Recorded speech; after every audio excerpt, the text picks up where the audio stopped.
வணக்கம் சுமதி சமையல். இன்றைக்கி ஒரு காரசாரமான தக்காளி தொக்குன்னு சொல்லிக்கலாம், சட்னின்னு சொல்லிக்கலாம். அது செய்ய போகிறோம். அது எப்படி செய்கிறதுன்னு வீடியோக்குள்ளே போய் பார்க்கலாம். தக்காளி கொஞ்சம் அப்படியே பெருசு பெருசாக கட் பண்ணிக்கோங்க. கட் பண்ணி மிக்ஸி ஜாரில் போட்டுக்கோங்க. மிளகாய் ஒரு 7-8 மிளகாய் வச்சுருக்கேன், அதையும் போட்டுக்கலாம்.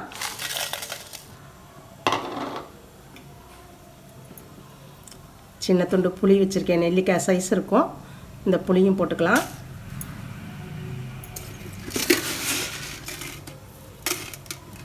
சட்னிக்கு தகுந்த மாதிரி உப்பு போட்டுக்கலாம்.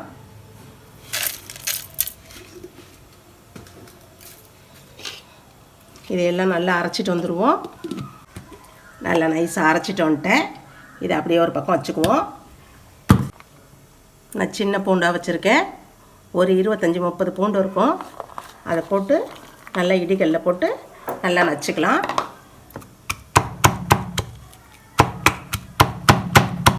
ஒன்று ரெண்டாக நல்லா இடிச்சுக்கோங்க. கட் பண்ணி போட வேண்டாம், இது மாதிரி இடித்து போடுங்க, அரைக்கவும் வேண்டாம். இடிச்சாச்சு. இதை ஒரு பாத்திரத்தில் எடுத்து வச்சுக்கலாம்.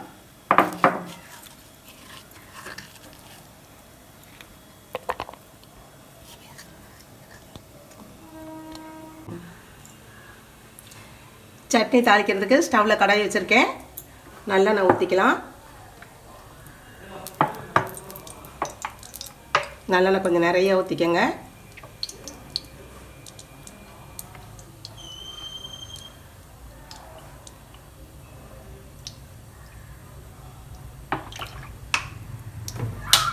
எண்ணெய் காயிட்டும். கடுகு போட்டுக்கலாம்ப்பா. ஒரு 1/2 ஸ்பூன் கடுகு போட்டுக்கலாம். 1 ஸ்பூன் உளுந்தம்பருப்பு போட்டுக்கலாம். அது நல்லா பொரியட்டும். இடித்து வச்சுருக்கோம்ல பூண்டு, அதையும் போட்டுக்கலாம்.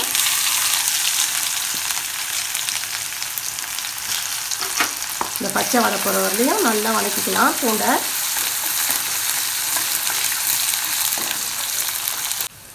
கருவேப்பிலை கழுவி வச்சுருக்கேன்ப்பா, இது கொஞ்சம் நிறையாவே போட்டுக்கோங்க. கருவேப்பிலை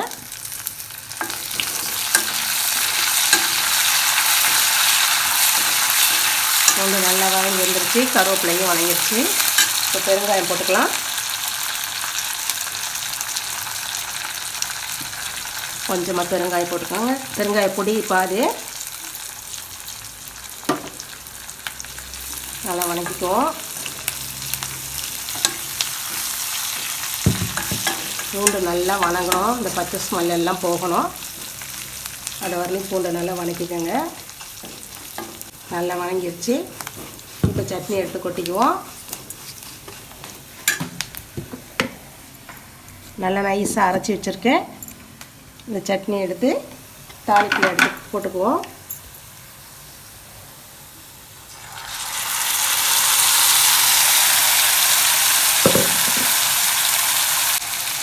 இதுக்கு தண்ணியெல்லாம் விட வேண்டாம்ப்பா, இந்த சட்னி மட்டும் போட்டுக்கலாம். தண்ணி ஊற்றிடாதீங்க. ஜாரில் இருக்கிறதையும் நல்லா வலிச்சு போட்டுக்குவோம். தண்ணி கொஞ்சம் கூட ஊற்ற வேண்டாம்.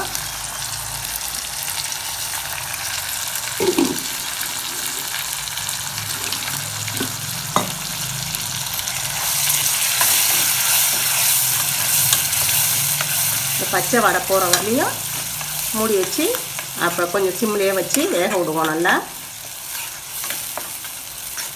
நல்லா எண்ணெய் பிரிஞ்சு வர வரலையும் இது நல்லா பொரியணும்.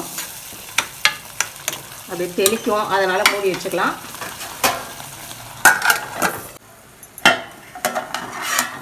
சட்னி எல்லாம் வதங்கிருச்சு.